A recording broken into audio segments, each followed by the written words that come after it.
The following content is provided under a Creative Commons license. Your support will help MIT OpenCourseware continue to offer high-quality educational resources for free. To make a donation or view additional materials from hundreds of MIT courses, visit MIT OpenCourseware at ocw.mit.edu.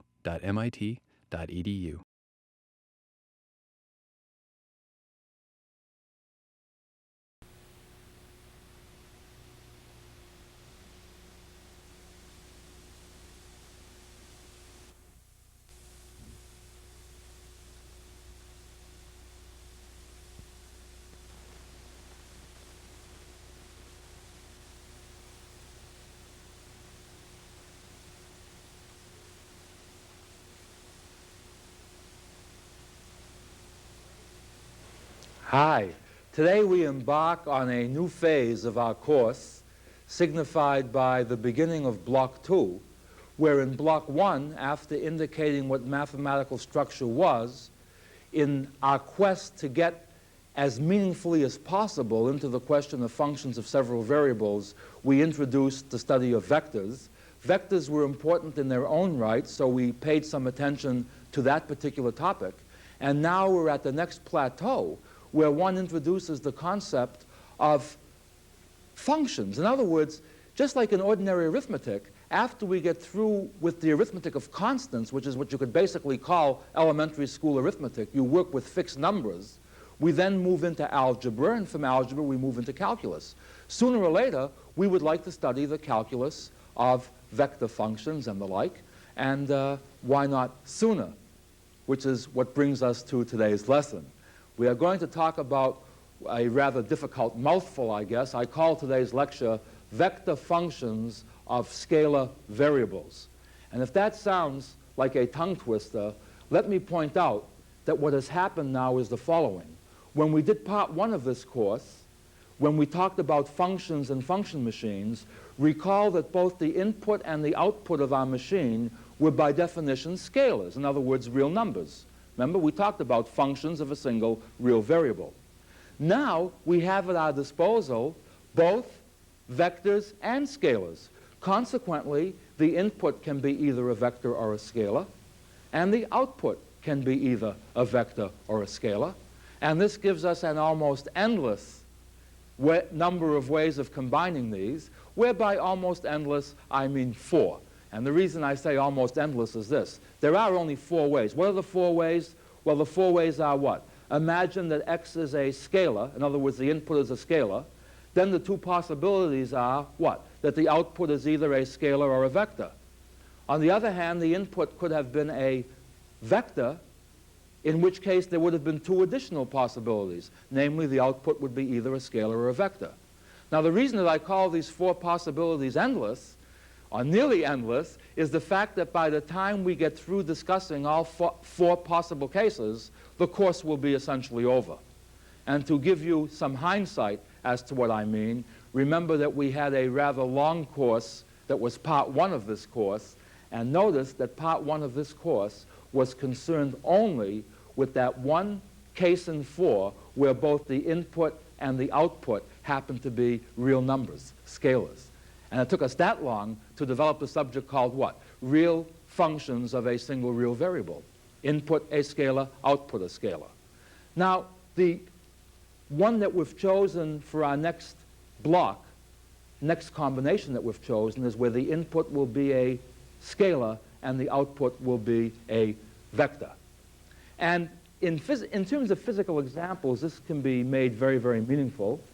For example, one very common physical situation is that when we study force on an object, force is obviously a vector, but that the force on an object usually varies with time. But time happens to be a scalar. In other words, we might, for example, write that the vector f is a function of the scalar t. And rather than talk abstractly, let me make up a pseudo-physical situation. By pseudo-physical, I haven't the vaguest notion where this formula would come up in real life. And I think that after you saw my performance on the explanation of work equals force times distance and why objects don't rise under the influence of friction and what have you. You'll believe me when I tell you I have no feel for these physical things. Let me just make, but I say that semi-jokingly. The main reason is that it's irrelevant what the physical application is. The important point is that each of you will find physical applications in your own way. All we really need is some generic problem that somehow signifies what all other problems look like. What I'm driving at here is imagine that we have a force F which varies with time, written in Cartesian coordinates as follows. The force is e to the minus t times I plus j. Notice that t is a scalar. As t varies, the scalar e to the minus t varies. But the scalar e to the minus t varying means that the vector e to the minus ti is changing, is varying. In other words, notice that e to the minus ti plus j is a variable vector, even though t is a scalar. For example, when t happens to be 0, what is the force? When t is 0, this would read what? The force is e to the minus 0I plus j. That's the same as saying, since e to the minus 0 is 1, the force when the time is 0 is I plus j, which is a vector. You see, that vector changes as t changes, but t happens to be a scalar. Now, here's the interesting point, or an interesting point. I look at this expression, and I'm tempted to say something like this. I say, for large values of t, f of t is approximately j. Now, how did I arrive at that? Well, what I said was, I said, you know, e to the minus t gets very close to 0 as t gets large. As t gets large, therefore, this component tends to 0. This component stays constantly j, or the component is 1. The vector is j. So that as t gets large, f of t behaves like j. And what I'm leading up to is that intuitively, I am now using the limit concept. I'm saying to myself what? The limit of f of t as t approaches infinity, etc., is the limit of this sum. The limit of the sum is the sum of the limits. And I now take the limit term by term, and I sense that this limit is 0 and that this one is 1. Now, you see, the whole point is this. What I would like to do is to study vector calculus, meaning in this case what? The calculus of vector functions of a scalar variable, of a scalar input. Now, here's why structure was so important in our course. What I already know how to do is study limits in the case where both my input and my output were scalars. What I would like to be able to do is structurally inherit that entire system, because it's a beautiful system. I understand it well. I have a whole bunch of theorems in that system. If I could only incorporate that verbatim into vector calculus, not only would I have a unifying thread, but I can save weeks of work not having to rederive theorems for vectors which automatically have to be true because of their structure. Now, that's, again, a difficult mouthful. This is written up voluminously in our notes. It's emphasized in the exercises, but I thought that I would try to show you a little bit live what this thing really means, because I think that somehow or other you have to hear these ideas rather than just read them to get the true feeling. What we do, for example, is we revisit limits. And we write down the definition of limit just as it appeared in the scalar case.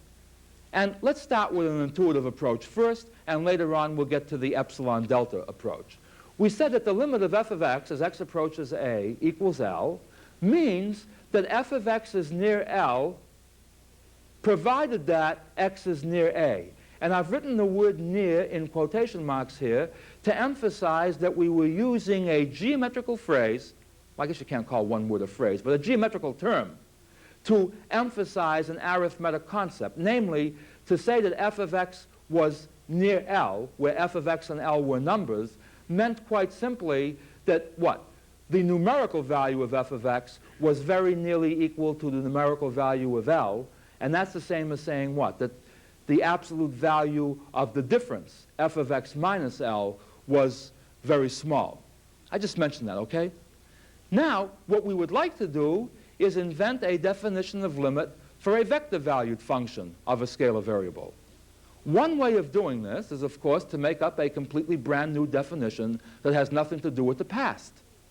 But as in every field of human endeavor, one likes to plan the future and further sortes after one has modeled the successes of the past.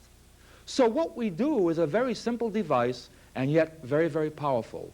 We vectorize the definition that has already served us so well. What I mean by that is I go back to the definition which I've written here and put in vectors in appropriate places. For example, we're dealing with a vector function, so f has to have an arrow over it.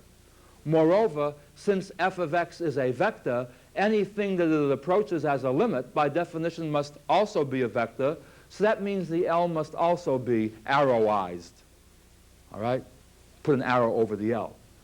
On the other hand, the x and the a remain alone, left alone, because after all, they are just scalars. Remember again, x and a are inputs of our function machine, and in the particular investigation that we're making, our input happens to be a scalar. It's only the output that's a vector. So let's go back and, just as I say, arrowize or vectorize whatever has to be vectorized here. So I now have a new definition intuitively.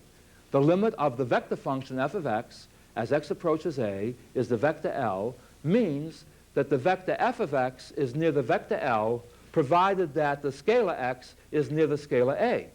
Now the point is that the x is near a doesn't need any further interpretation because a and x are still scalars. The question that comes up now is twofold. First of all, does it make sense to say that f of x is near L? Does that even make sense when you're talking about vectors? The second thing is, if it does make sense, is it the meaning that we want it to have? Does it capture our intuitive feeling? Let's take the questions in order of appearance. First of all, what does it mean to say that f of x, the vector f of x, is near the vector L? In fact, let's generalize that. Given any two vectors a and b, what does it mean to say that the vector a is near the vector b? Now, what my claim is this. Let's draw the vectors a and b as arrows in the plane here. Let's assume that they start at a common origin, which we can always assume, of course. To say that a is nearly equal to b somehow means what? That the vector a should be very nearly equal to the vector b. Well, remember, if two vectors start at a common point, the only way that they can be equal is if their heads coincide. Consequently, with a and b starting at a common point, to say that a is nearly equal to b should mean that the distance between the head of a and the head of b should be small. But how do we state the distance between the head of a and the head of b? Notice that that has a very convenient numerical form.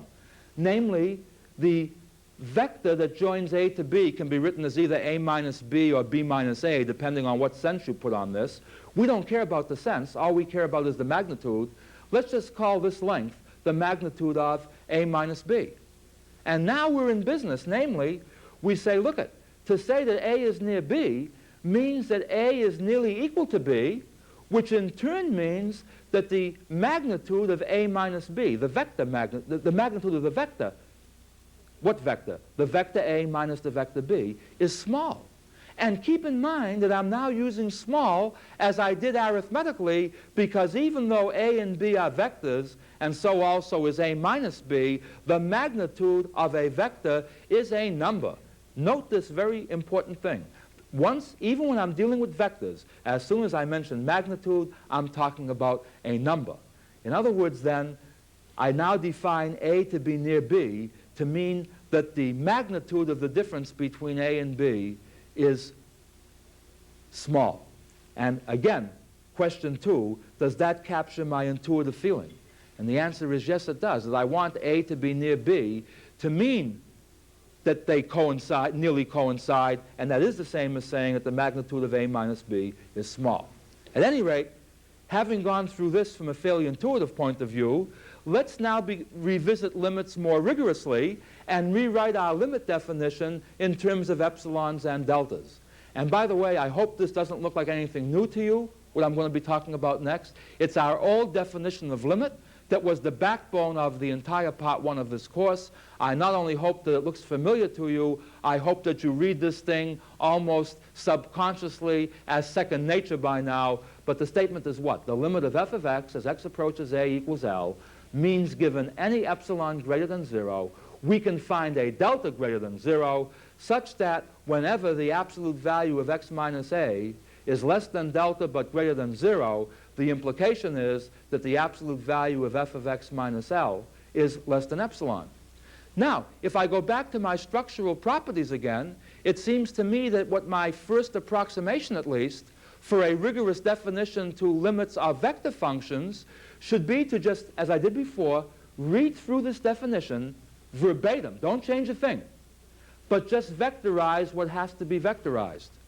And because this definition that I'm going to give is so important, I elect to rewrite it. And what you're going to see next is nothing more than a carbon copy, so to speak, of this, only with appropriate arrows being put in. Namely, I am going to give as my rigorous definition of the limit of f of x as x approaches a equals the vector L. It's going to mean what? Given epsilon greater than 0, I can find delta greater than 0 such that whenever the absolute value of x minus a is less than delta but greater than 0, the implication is that the magnitude, see, I don't say absolute value now because notice I'm not dealing with numbers, these are vectors, but the magnitude of f of x minus L must be less than epsilon. Now you see what I've done. I've obtained the second definition from the first simply by appropriate vectorization. What I have to make sure of is what? That this thing still makes sense. And notice that it does. Notice that what this says in plain English is what? That if x is sufficiently close to a, what? The difference in the magnitude of the difference between these two vectors is as small as we wish. But we call that magnitude, what? The distance between the two vectors. This says what? Correlating our formal language with our informal language, this simply says what? That we can make f of x as near to L as we wish just by picking x sufficiently close to a. So now what that tells us is that the new limit definition makes sense just by mimicking the old definition. And what do we mean by mimicking? We mean vectorize the old definition. Go through it word for word and put in vectors in appropriate places. Now, let's see what this means structurally. That's the whole key to our particular lecture today, the structural value of this. For example, what were some of the building blocks that we based calculus of a single variable on? Remember, derivative was defined as a limit, and therefore all of our properties about derivatives followed from limit properties. Well, among the limit properties that we had for part 1, where what? Input and output were scalars, the limit of a sum was equal to the sum of the limits. And the limit of a product is equal to the product of the limits. And remember, in all of our proofs, we use these particular structural properties. You see, the next thing we would like to know, see, after all, these structural properties, even though they're called theorems, essentially they become the rules of the game once we've proven them. In other words, once we've proved using epsilons and deltas that this happens to be true, notice that we never again use the fact that these are epsilons and deltas, that we have epsilons and deltas when we use this particular result. We just write it down because once we've proven it, we can always use it. In other words, what I'm really saying is, let me vectorize this. And I'll put a question mark now because, you see, I don't know if this is true for vectors. I don't know if the limit of a sum is the sum of the limits when we're dealing with vectors rather than with scalars. But notice what I've done.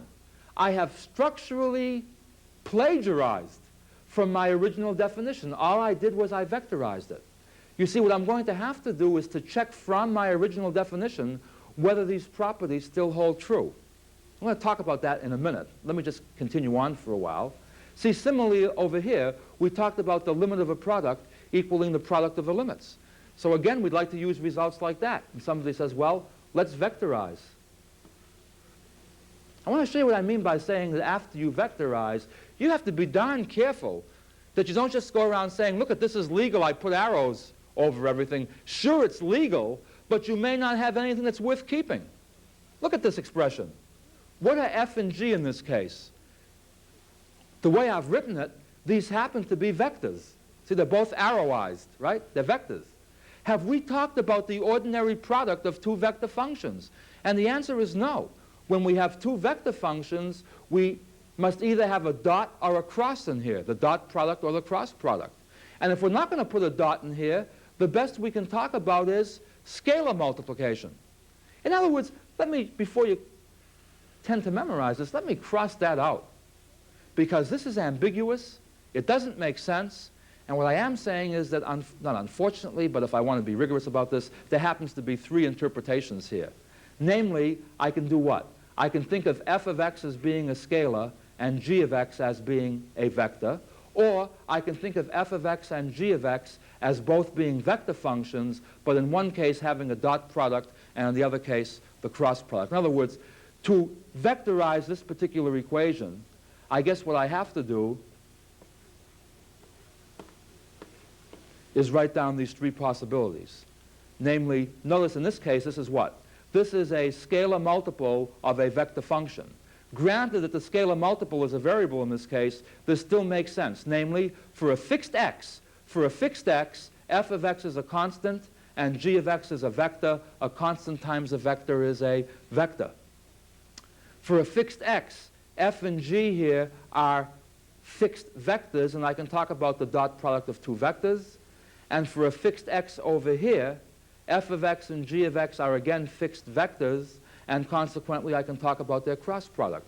And the question is, will these properties still be true when we're dealing with vector functions? The answer happens to be yes, but it's not yes automatically. In other words, what we're going to do in the notes is to mimic, to prove these results for vectors, what we are going to do is to mimic every single proof that we gave in the scalar case, only replacing scalars by appropriate vectors whenever this is supposed to happen. The trouble is that certain results which were true for scalars may not automatically be true for vectors. Let me give you an example. Somehow or other, to prove that the limit of a sum was equal to the sum of the limits, we used the property of absolute values that said that the absolute value of a sum was less than or equal to the sum of the absolute values. Okay? And we proved that for numbers. Suppose I now vectorize this.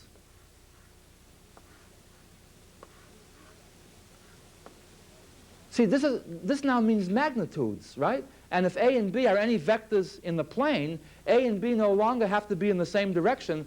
How do we know that vector addition has the same magnitude property that scalar addition has?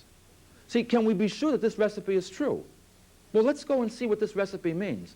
You know, by the way, this does happen to be true in vector arithmetic, and it happens to be known as the triangle inequality. And the reason for that is if I draw a triangle calling two of the sides A and B respectively, and the third side C, we do know from elementary geometry that the sum of the lengths of two sides of a triangle is greater than or equal to the length of the third side of the triangle. What I'm driving at now is, let me just vectorize this and show you something that I think is very cute here. If I put arrows here, this becomes the vector A now, this becomes the vector B, this becomes the vector C. Okay? But in terms of our definition of vector addition, notice that C goes from the tail of A to the head of B. A and B are lined up properly for addition, so this is the vector A plus B. Now, state the triangle inequality in terms of this picture. The triangle inequality says what? The third side of the triangle, well, what length is this? If the vector is A plus B, the length is the magnitude of A plus B, must be less than or equal to the sum of the lengths of the other two sides, but those are just this, and that verifies the recipe that we want. In other words, it's going to turn out that every vector property that we need, or what do we mean by need, that happen to be true for scalar calculus, is going to be sufficient in vector calculus as well. For example, when we proved the product rule for scalars, not the product rule, but the limit of a product was the product of the limits, we used such things as the absolute value of a product was equal to the product of the absolute values. Notice, for example, in terms of case 1 over here, if I vectorize B and leave A as a scalar, the magnitude of A times the vector B is equal to the magnitude of A times the magnitude of B, just by the definition of what we meant by a scalar multiple. After all, A times B meant what? You just kept the direction of B constant, but multiplied B by the magnitude of A. meaning what? By A if A was positive, minus A if A was negative. This is certainly true. By the way, there is a very important caution that I'd like to warn you about, and this is done in great detail in the notes. It's very important to point out that when I vectorize this in terms of a dot and a cross product, it is not true that the magnitude of A dot B is equal to the magnitude of A times the magnitude of B. You see, what I'm really saying here is, how was A dot B defined? A dot B, by definition, was what? It was the magnitude of A times the magnitude of B times the cosine of the angle between A and B. Notice that if I take magnitudes here, I want to keep this separate so you can see what I'm talking about here. Look at this factor here can be no bigger than 1, but in general it's going to be less than 1. In other words, notice that the magnitude of A dot B is actually less than or equal to the magnitude of A times the magnitude of B. In fact, its equality holds only if this is a 0-degree angle or a 180-degree angle, because only then is the magnitude of the cosine equal to 1. Similar result holds for the cross product. The interesting point is, and I'm not going to take the time to do it here because I want this lecture to be basically an overview, but the important point is that you don't need equality to prove our limit theorems. Remember, every one of our limit theorems was a string of inequalities. And actually, and as I say, I'm going to do this in more detail in the notes, the only result that we needed to prove theorems even in the part 1 section of our course was the fact that the less than or equal part be valid. The fact that it was equal when we were dealing with numbers was like frosting on the cake. We didn't need that stronger condition. The key overview that I want you to get from this present discussion is that when we vectorize our definition of limit, that new definition, having the same structure as the old, meaning that all the properties of magnitudes of vectors that we need are carried over from absolute values of numbers, all previous limit theorems. What do I mean by all previous limit theorems? I mean all the limit theorems of part 1 of this course are still valid. And with that in mind, I can now proceed to differential calculus. Namely what? I'm going to do the same thing again. I write down the definition of derivative as it was in part 1 of our course. And now what I do is I just vectorize everything in sight, provided it's supposed to be vectorized. Remember, x and delta x are scalars here. F is the function. I just vectorize our definition. The first thing I have to do is to check to see whether the new expression makes sense. Notice that the numerator of my bracketed expression is now a vector. The denominator is a scalar, and a vector divided by a scalar makes perfectly good sense. In other words, this can be read as what? The scalar multiple 1 over delta x times the vector f of x plus delta x minus f of x. So this definition makes very good sense. It captures the meaning of average rate of change, because you see it's what? It's the total change in f over the change in x equal to delta x. So it's an average rate of change. Again, that's discussed in more detail in the text and in our notes and in the exercises. But the point is that since every derivative property that we had in part 1 of our course followed from our limit properties, the fact that the limit properties are the same for vectors as they are for scalars now means that all derivative formulas are still valid. In other words, the product rule is still going to hold. The derivative of a sum is still going to be the sum of the derivatives. The derivative of a constant is still going to be 0. And keep this in mind, it's very important. I could rederive every single one of these results from scratch as if scalar calculus had never been invented, just by using my basic epsilon delta definition. The beauty of structure is that since the structures are alike, you see, since they are played by the same rules of the game, the theorems of vector calculus are going to be precisely those of scalar calculus, and I don't have to take the time to rederive them all. As I say in the notes, I rederive a few just so you can get an idea of how this transliteration takes place. At any rate, let me close today's lesson with an example. Let's take motion in a plane. Let's suppose we have a particle moving along a curve C, and that the motion of the particle is given in parametric form, meaning we know both the x and the y coordinates of the particle at any time t as functions of t. Notice, by the way, that what requires two equations in scalar form can be written as a single vector equation. Namely, at time t, let's say at time t, the particle is over here. Notice that if we now let r be the vector from the origin to the position of the particle, that r is a vector, right? Because to specify r, I not only have to give its length, I have to give its direction. R is a vector which varies with our scalar t. All right? So r is a vector function of the scalar t.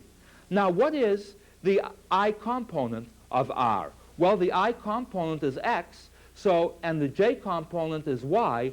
Notice that the pair of simultaneous parametric scalar equations, x equal x of t, y equals y of t, can be written as the single vector equation r of t equals x of ti plus y of tj, where x of t and y of t are scalar functions of the scalar variable t.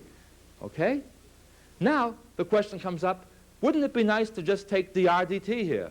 Well, I mean, that's about as motivated as you can get.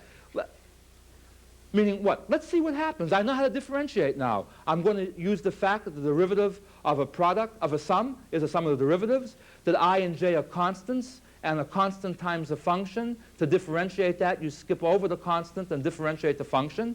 X of t and y of t are scalar functions, and I already know how to differentiate scalar functions. So all I'm going to assume now is that x of t and y of t are differentiable scalar functions, which means now that instead of just talking about motion in a plane, I'm assuming that the motion is smooth. At any rate, I now differentiate term by term, and look what I get. This is what? It's dx dt times I plus dy dt times j. In other words, dr dt is this particular vector. And this particular vector is fascinating. Why is it fascinating? Well, for one thing, let's compute its magnitude. The magnitude of any vector in I and j components is what? The square root of the sum of the squares of the components. In this case, that's the square root of dx dt plus squared plus dy dt squared. But remember from part 1 of our course, this is exactly the magnitude of ds dt, where s is arc length. Remember, I put the absolute value sign in here because we always take the positive square root. In other words, we're assuming that arc length is traversed in a given direction at a particular time t. But what is ds dt? It's the change in arc length with respect to time, and that's precisely what we mean by speed along the curve. On the other hand, if we look at the slope of dr dt, it's what? It's the slope is determined by what? You take the j component, which is dy dt, divided by the I component, which is the x dt. By the chain rule, we know that that's dy dx. Therefore, the vector dr dt has its magnitude equal to the speed along the curve, and its direction is tangential to the curve. And what better motivation than that to define a velocity vector? After all, we've already done that in elementary physics. In elementary physics, what was the velocity vector defined to be? At a given point, it was the vector whose direction to the curve, whose direction was tangential to the path at that point, and whose magnitude was numerically equal to the speed along the curve that the particle had at that point. And that's precisely what dr dt has. In other words, what we have done is given a self-contained mathematical derivation as to why the derivative of the position vector r with respect to time should physically be called the velocity vector. And then again, analogously to ordinary physics, if v is the velocity vector, we define the acceleration vector to be the derivative of the velocity vector with respect to time. Now, I was originally going to close over here, but my feeling is that this seems a little bit abstract to you, so maybe we should take a couple of more minutes and do a specific problem. Let's take the particle that moves along the path whose parametric equations are y equals t cubed plus 1 and x equals t squared. In other words, notice that for a given value of t is a scalar, for a given value of t, I can figure out where the particle is at any time along the curve. For example, when the time is 2, when t is 2, x is 4, y is 9, so at t equals 2, the particle is at the point 4, 9, etc. Notice that to understand this problem, one does not need vectors. But if one knows vectors, one introduces the radius vector r, What is the radius vector? Its I component is the value of x, and its j component is the value of y. So the radius vector r is t squared I plus t cubed plus 1j. Now, by these results, I can very quickly compute both the velocity and the acceleration of my particle at any time. Namely, to find the velocity, I just differentiate this with respect to t. This is going to give me what? The derivative of t squared is 2t. The derivative of t cubed plus 1 is 3t squared. So my velocity vector is just 2ti plus 3t squared j. Now to get the acceleration vector, I simply have to differentiate the velocity vector with respect to time. And I get what? 2i plus 6tj. And I now have the acceleration, the velocity, and by the way, the position of my particle at any time t. In particular, since I've already computed that the particle is at the point 4, 9 when t is 2, let's carry through the rest of our investigation when t is 2. When t is 2, notice that in vector form, r is equal to 4i plus 9j. v is equal to 4i plus 12j, and a is equal to 2i plus 12j. Pictorially, and by the way, to show you how to get this, all I'm saying here is that if we come back here, recalling that t cubed is t squared to the 3/2 power, this simply says that y is equal to x to the 3/2 plus 1. So I drew the path in just so that you can get an idea of what's going on over here. All I'm saying is when somebody says, where is the particle at time t equals 2, it's at the point 4, 9. And notice the correlation again. The point 4, 9 is the point at which the vector 4i plus 9j terminates, because you see that vector originates at 0, 0. I can compute the velocity vector, namely what? The velocity vector has its slope equal to 3, 12 over 4, and its magnitude is the square root of 4 squared plus 12 squared. That's the square root of 160, which is roughly 12 and a half. I can now draw that velocity vector to scale. In a similar way, the slope of the acceleration vector at that point is 12 over 2, which is 6. So the slope is 6. That's a pretty steep line here. And the magnitude is what? The square root of 4 plus 144, the square root of 148, which I just call approximately 12 to give you a rough idea. I can draw this into scale as well. In other words, in just one short overview lesson, notice that we have introduced what we mean by vector functions, what we mean by limits. We've inherited the entire structure of part 1. I can now introduce a position vector, differentiate it with respect to time to find velocity and acceleration, and I'm in business being able to solve vector problems in the plane, kinematics problems, if you will. We're going to continue on in this vein for the remainder of this block. We have other coordinate systems to talk about. Next time, I'm going to talk about tangential and normal components of vectors and the like. But all the time, the theory that we're talking about is the same. Namely, we are given motion in a plane, and we can now, in terms of vector calculus, study that motion very, very effectively. At any rate, until next time, goodbye. Funding for the publication of this video was provided by the Gabriella and Paul Rosenbaum Foundation. Help OCW continue to provide free and open access to MIT courses by making a donation at ocw.mit.edu/donate.